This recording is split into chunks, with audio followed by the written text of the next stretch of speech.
देखिए बहुत बुरा है, कहीं ना कहीं इसके तार जो है यूपी इलेक्शन के साथ मिल रहे हैं।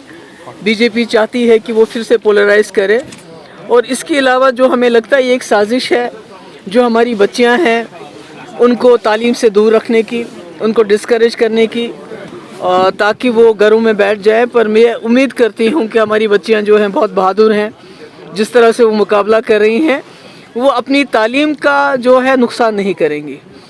और मैं उम्मीद करती हूँ कि जो इस मुल्क में इस वक्त बड़े बड़े लीडर बैठे हुए हैं वो भी सामने आएंगे और ये इस पे जो है मुदाखलत करेंगे, ताकि ये जो बच्चियां हैं, देखिए हिजाब है, सर पे दुपट्टा है, सर पे घूंघट है, ये तो एक तहजीब का हिस्सा है।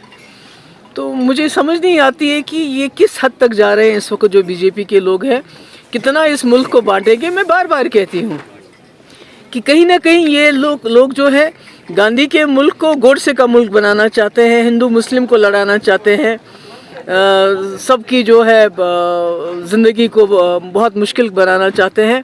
और हिजाब पे पाबंदी, हिजाब पे इस तरह का जो शोर शराबा है, ये एक तो यूपी के इलेक्शन में फ़ायदा लेने के लिए, दूसरा जो हमारी मुस्लिम बच्चियां हैं उनको तालीम से दूर करने की साजिश हो रही है।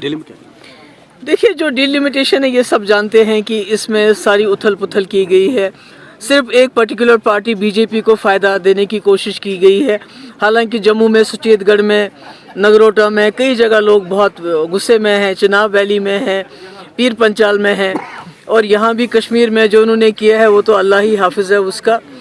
तो मेरा ये मानना है कि अगर इनको वाकई राजौरी पुंछ के साथ, चिनाब वैली के साथ ये सोचते हैं कि इसको अलग करना है, तो वहाँ 2026 तक इंतज़ार करना चाहिए था। उसके बाद उनको अलग पार्लियामेंट सीट देनी चाहिए थी, एक पीर पंचाल के लिए, एक चिनाब वैली के लिए।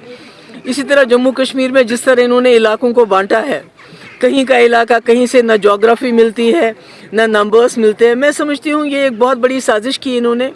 ये जो इनका आरएसएस का, बीजेपी का जो एजेंडा है, जम्मू कश्मीर को तितर बितर करना, जम्मू कश्मीर को डिसएम्पावर करना, यहाँ के लोगों के इख्तियारात तमाम छीन लेना, उसमें जो 2019 5 अगस्त को इन्होंने किया, जो एक डिसएम्पावरमेंट का सिलसिला शुरू किया, ये उसी की एक कड़ी है, ये कोई अलग चीज़ नहीं है। ये रोज़ कोई ना कोई ऑर्डर निकालते हैं, रोज़ अभी देखिए पोस्टें जो की थी, रेफ़र की गई थी पब्लिक सर्विस कमीशन को, SSRB को, उनको विड्रॉ किया गया। क्यों? 2019 से सिर्फ जम्मू कश्मीर के लोग उसमें अप्लाई कर सकते थे। आज उसमें अगर तब हज़ारों लोगों ने अप्लाई किया था।